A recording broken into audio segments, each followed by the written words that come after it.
nek ana pengajian ning Dais ya dirungokke saka radio le nyetel ya swara. Ana pengajian ya melu teka ngrungokke. Saiki ana ngaji lewat YouTube ya do dirungokke, do dideloki. Seneng ngrungokke pengajian. Wal kaulalan pengucap al haqqa kang bener. Fadahola nuli mlebu. Apa nasihat lan kaul fi udhunin ing dalem kuping siji wa kharajalan bablas metu apa nasihat lan kaul minal udhuni sangking kuping al ukhra kang weneh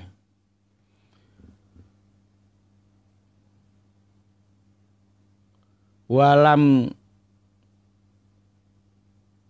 yakira lan ora tetep karone apa nasihat lan kaul fidimahihi ing dalem otake aladzi walam yakhud lan ora ngalap sapa aladzi huma ing nasihat wal kaul fala khaira mongko ora ana nilai kebagusan iku maujud fihi ing dalem aladzi. Iki wong sing sregep ngaji, sregep nekani pengajian, seneng ngrungokke pengajian, tapi bungen tuwa, mlebu kuping tingen bablas mentu kiwa. Utawa ya buwa tungen mlebu kiwa metu tengen. Dadi namung seneng ngrungokke ngaji mawon. Seneng ngrungokke pengajian mawon, tapi ora gelem nglaksanakake isi saka materi pengajian mau. Dadi yo namung kaya jendela bukaan ngoten mawon, bablas mawon. Nah, bagine Ibahrom kaya ngene iki ya ora ana gunane iki. Tengkorake mah duncalke guak ngono wae. Apa kaya ngene iki. Wa amaladhi anapun utawi tengkorak sirahe wong mau latan fudhu kang ora bisa tembus wihi apa-apa ason fihi ing dalem aladhi aslan kalawan babar blas dan ana tengkorak kok disogok nggo tongkate kok mlebu ora iso disogok saka tengen ya ora iso mlebu disogok saka kiwa ya ora iso klebu aslan kelawan babar blas iku fahuwa mongko utawi aladzi iku aladzi wong lam yasma kang blas ora gelem ngrungokake sapa aladzi huma ing nasihat wal kaul li sughlihi krana kesibukane aladzi bimuradi nafsihi kelawan kekarepane atine aladzi wa syahawatihi lan kepencute atine wa syahawatiha lan kepencute atine nafsihi fala khaira mongko ora ana kebagusan iku maujud fihi ing dalem aladzi latan fulu. Sing kedua iki ana kuping kok bumpet sogok saka tengen ya ora iso mlebu sogok saka kiwa ya ora iso mlebu. Niki tengkorake wong sing blas ora tau gelem ngaji. Mara ning pengajian ya moh, ngrungokke pengajian saka speaker ya moh, ngrungokke pengajian saka radio ya moh, ndelok lan gatekke pengajian saka TV ya moh, saka YouTube ya moh, wis kupinge bumpet. Mergane napa namung sibuk ngurusi donya mawon. Sangka sibuke ngurusi donya nganti ora kober ngrungokke nasihat, nganti ora kober nggatekke ilmu agama. Dados jenengan sedaya ngoten nggih, senajan sak sibuk-sibuke nggih tetep kudu syukur alhamdulillah iji ana radio Dais. Dados jenengan esuk-esuk niki sinambi masak, sinambi ngorengi, sinambi resik-resik omah. Saged setel rada seru radione ning tengah tekan mburi jek krungu nyapu sinambi ngrungokke ngaji masak sinambi ngrungokke ngaji donyane entuk akhirate ya entuk ya mung nak ngaji nak saged niku ya aja bungen tuwa mlebu ning kuping tengen bablas metu ning kuping kiwa. Utawa buwa tungen mlebu ning kuping kiwa bablas metu ning tengen. Nek ngoten iki ya namung kaya jendela. Jendela niku ya angin mlebu rene engko metu saka jendela kono. Berarti kupinge namung dadi jendela. Lah nek saged ngoten niku ya kaya dandang. Dandang ki iso dileboni bar mengko mandheg teng mriku. Ngoten. Dadi sing ketiga wa amaladidini utawi tengkorak korot kang tetep apa al aso teken fidimahi ing dalem polone utawa otake aladi iki nek disogok kuping tengen kok mandheg ning tengah reso bablas ning kiwa. Nek disogok sangka kiwa ya mandheg ning tengah reso bablas maring gone tengen. Iku fahuwa mongko utawi aladhi iku aladhi wong ahodha kang jupuk sapa aladhi an-nasihata ing nasihat wal kaula lan pengucap. Oh iki wong sing gelem ngaji, gelem ngrungokke pengajian, gelem nampa nasihat al-haqqa kang bener, ya omong-omong sing apik sing bener kuwi dijupuk, dihalap manfaate. Wa sabata lan tetep karone apa nasihat lan kaul fidimahi ing dalem otake aladzi. Tapi nek krungu ngaji, dirungokke, digatekke, dipikir, mulane mandeg ning gone otake. Dipikir. Nah, dipikir cocok disetujoni, nek wis disetujoni terus dileksanakake. Tapi nggih sing dadi ustad dadi kiai ya aja jeleh-jeleh.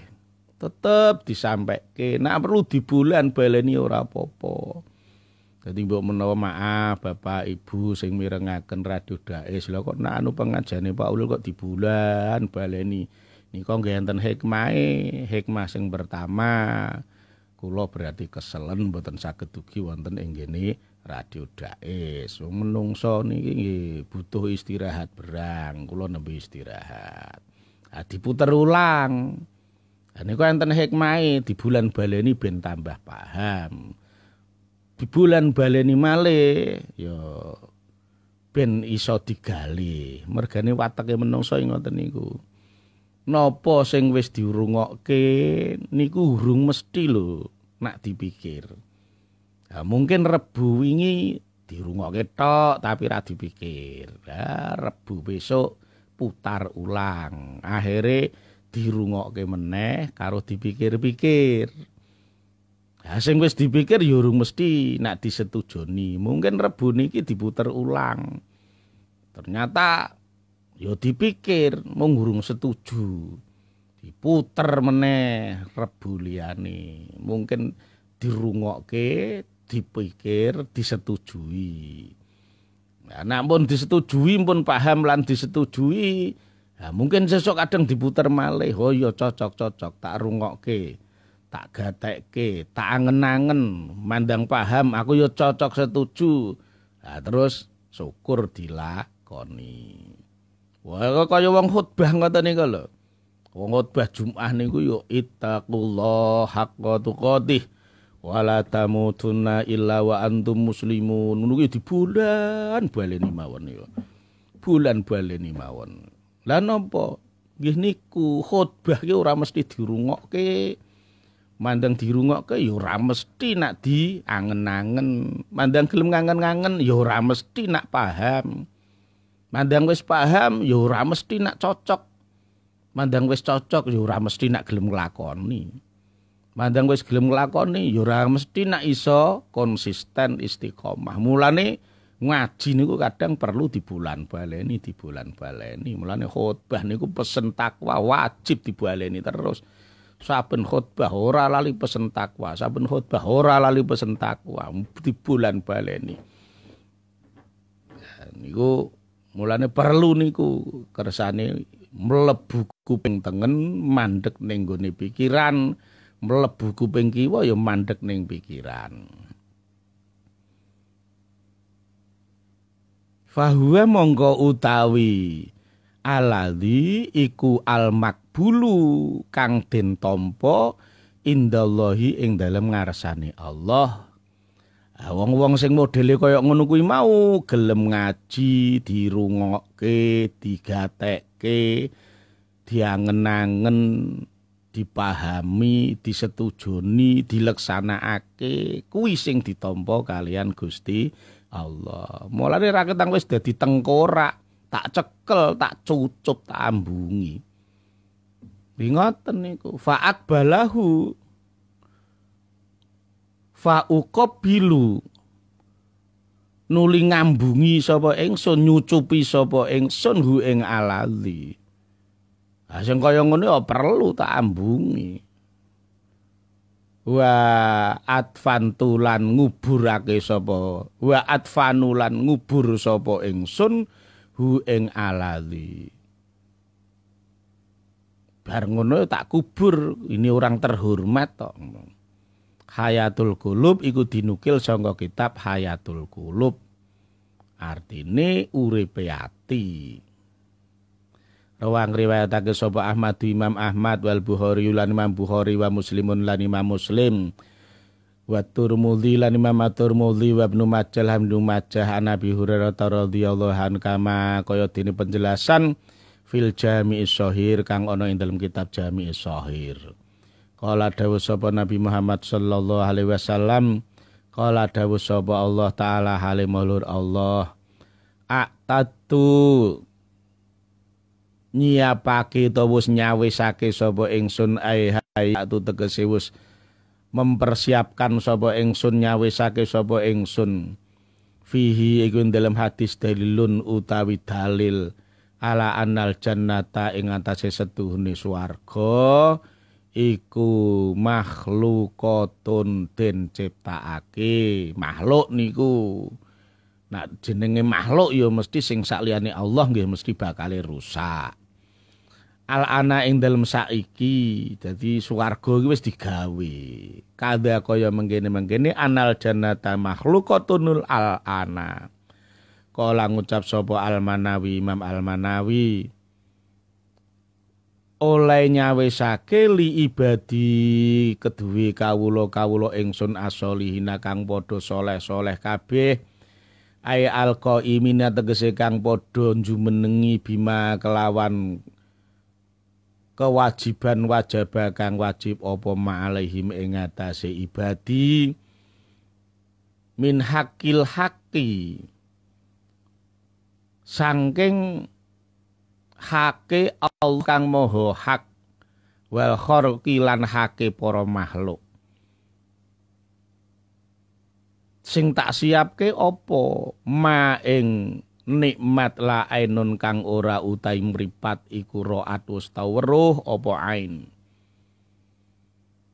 aima tegese nikmat la raat kang ora tau weruh apa al uyunu biro-biro mripat kulluha ya sekabane uyun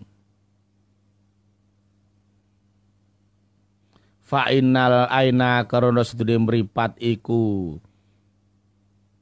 fi siyakin nafyi ing dalem runtute sirna babe mripat punika terbatas mripat niku terbatas milane kula jenengan sedaya mboten saged ngukur bener salah, ngukur gede cilik namung gunakake mripat. Mergo mripat punika terbatas mila barang gedhe saya adoh ning mripat dadi ketok cilik. Mula ril sepur ke ombone padha tapi nek disawang saya adoh saya ciut, saya ciut, saya ciut. Padahal ombone ril ya ije utuh padha, ril sepur nek ombone mboten padha ya sepure nglimpang. Tapi disawang nganggo mripat ril saya adoh kok saya cilik. Ya mripat niku mboten saged gawe ngukuran ombo lan ciute. Gedhe cilike nggih ngoten. Pesawat niku nggih gedhe tapi mergo waduh mripate weroe namung cilik, saya cilik, saya cilik. Mergo menungsa punika duwe mripat sing kena nyawang tapi angel gawe ngukur. Mergone napa? Nggih niku saya adoh saya sirna, saya adoh malah saya ora ketok. Mulane ning gone akhirat punika diparingi nikmat sing belas durung tau diweruhi.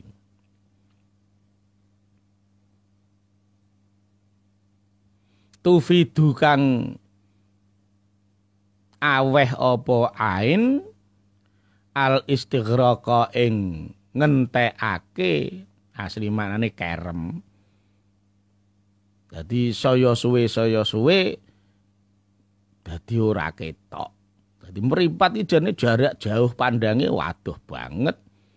Nah niki sekaligus kalimat niki nuduhake malainun ro'at sing blas ora tau iso weruh. Mbuh cedhak mbuh waduh mripat durung tau weruh. Wa mistruhulan niku sepadane lafal malainun ro'at wala udhunun samiat utawi dawuh wala udhunun samiat wala udhunun lan ora utai kuping iku samiat wis tau krungu apa udhun. Berarti nikmat ning swarga niku wis disiapke kalian Gusti Allah. Sing nikmat kala wau urung tau diweruhi mripat, ya urung tau dirungu karo kuping. Maksudnya nikmat yang sama sekali baru. Jadi yang diceritakan di Quran, yang diceritakan di hadis niku namung tamsil kemawon. Nah sesuk ning kono nggih malainun ra'at wala udhunun samiat. Anak sing ning donya wis tau kuping tau krungu ceritane, ning gone mripat wis tau weruh bentuke, niku teng akhirat pun mboten saged diparingke. Mergo niku sangka angele menggambarkan nikmate swarga lajeng digawe gambaran tamsil sing kira-kira iso mahamke. Niku sami kalian ibu-ibu nalikane duwe anak arep disunatke. Mergo ibu-ibu ki urung tau ngrasake disunati. Arep ndeke semangat anake lanang disunati ben ora wedi. Arek lain ceritake rasane disunati iki kaya apa. Lah wong bapak-bapak sing ngrasake disunati we kapok kok ora ana wani sunat meneh. Apa meneh ibu-ibu sing durung tau ngrasake disunati. Iki piye rasane wong ora tau ngrasake. Are ibu-ibu lae ngandani semangat anake gen ora wedi nalikane arep disunati, gawe tamsil, gawe penggambaran. Menak ibu-ibu tau ngrasake dicokot semut. Mulane lek ngandani anake, "Nang, ora sak wedi nang disunati. Wong disunati ki rasane niku namung kaya dicokot semut." Namung kaya dicokot semut. Lah tapi ya aja sampeyan mengko mbayangke tenan apa meneh kok dileksanake tenan nalikane disunat ya ora ana critane wong sunat kok ngonoke dicokot semut niku ya ora ana.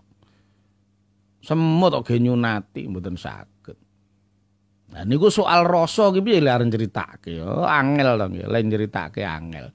Mulane digambarke alah lho kowe ora tau dicokot semut to, wis rasane ngono kae ngono. Lah gawe tamsil ngeten iki namung gawe gampangke le memahami kemawon, tapi mboten berarti hakikate ngoten niku. Sami kalian penggambaran swarga niku teng swarga digambarke werna-werna.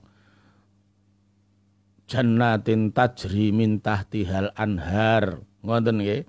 Swarga punika ibarat kaya dene perkebunan.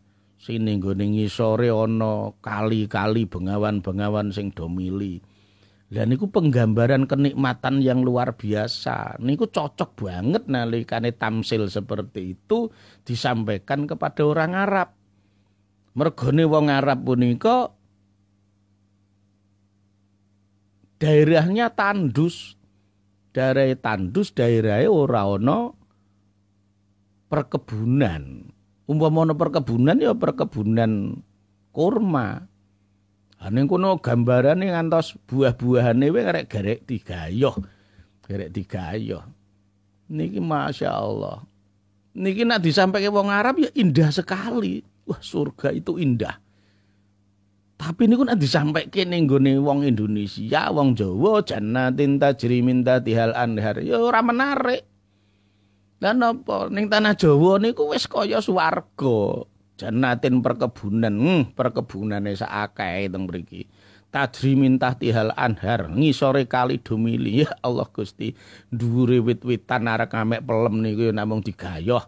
Arek amek jambu ya namung diranggeh. Arek amek kresem ya namung ditrunjak. Ngisore kali dumili, ora namung mili kadang nganti air berlimpah ruah nganti banjir kok. Dan nek tenggene Arab mriko ke ora, golek perkebunan kok teng Indonesia ya hampir enggak ada.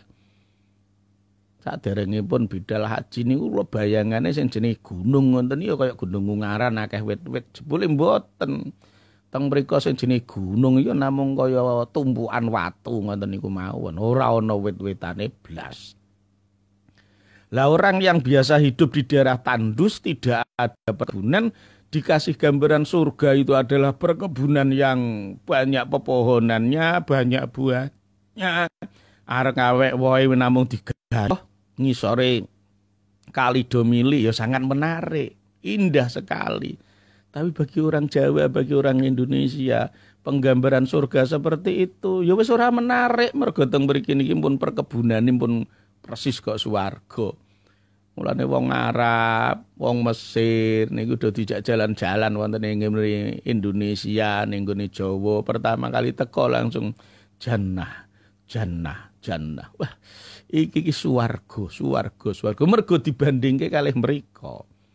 Lah apa terus esuk swarga iki ya kudune persis ngono kuwi nggih mboten kudu ngoten niku. Wong swarga punika mala ainun ra'at wala udhunun sami'at. Nggih mboten persis niku penggambaran niku hanya untuk mempermudah keindahan surga.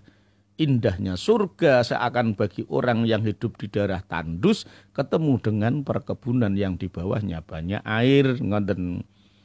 Lane mala ainun ra'at wala udhunun sami'at.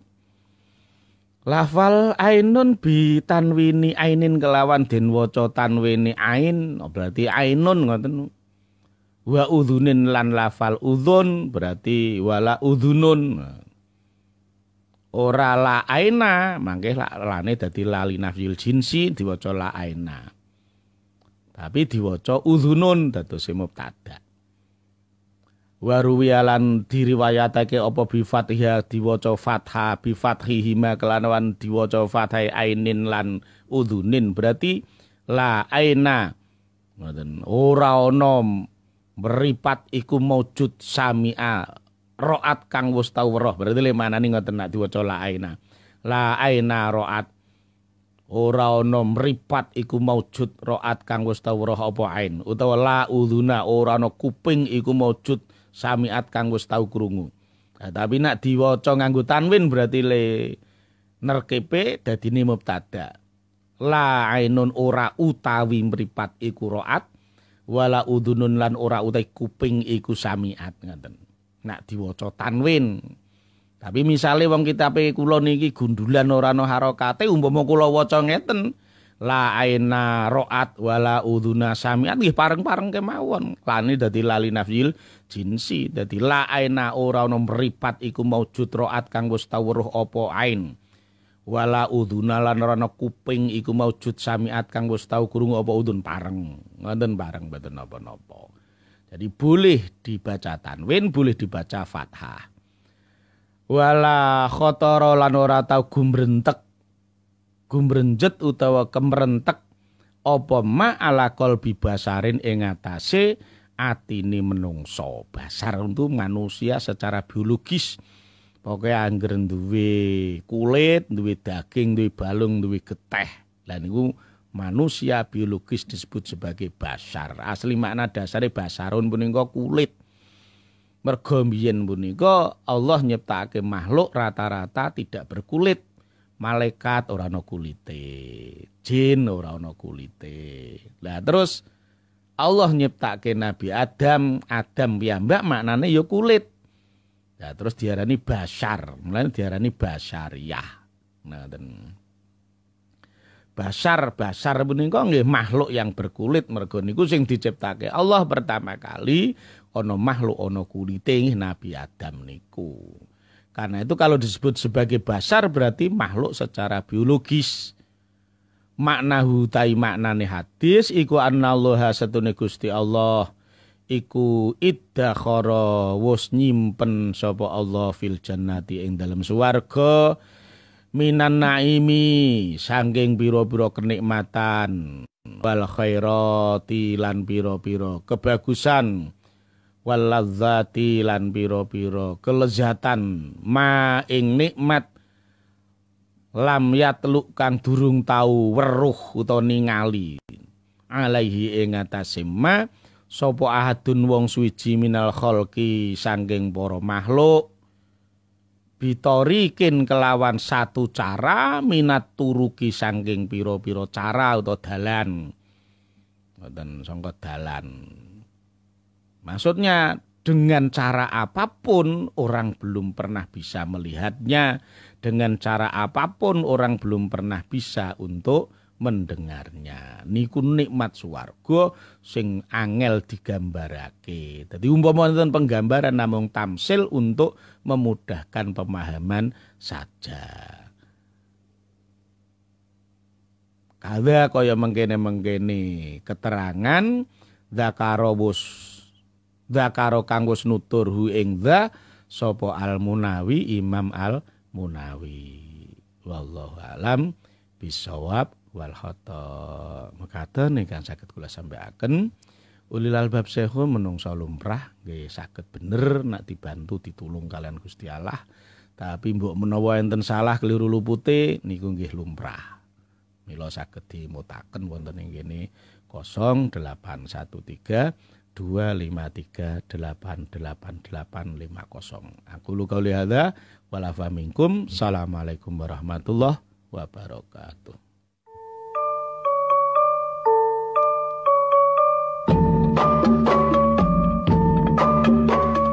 Alhamdulillah, telah kita ikuti acara Jendela Hati dari Radio Dakwah Islam Masjid Agung Jawa Tengah.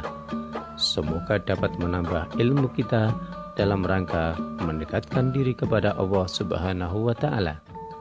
Dan jangan alihkan channel Anda, tetap di 107,9. Akan segera kita ikuti acara Salam Pagi yang menyajikan info-info aktual 1 jam ke depan. Selamat mendengarkan.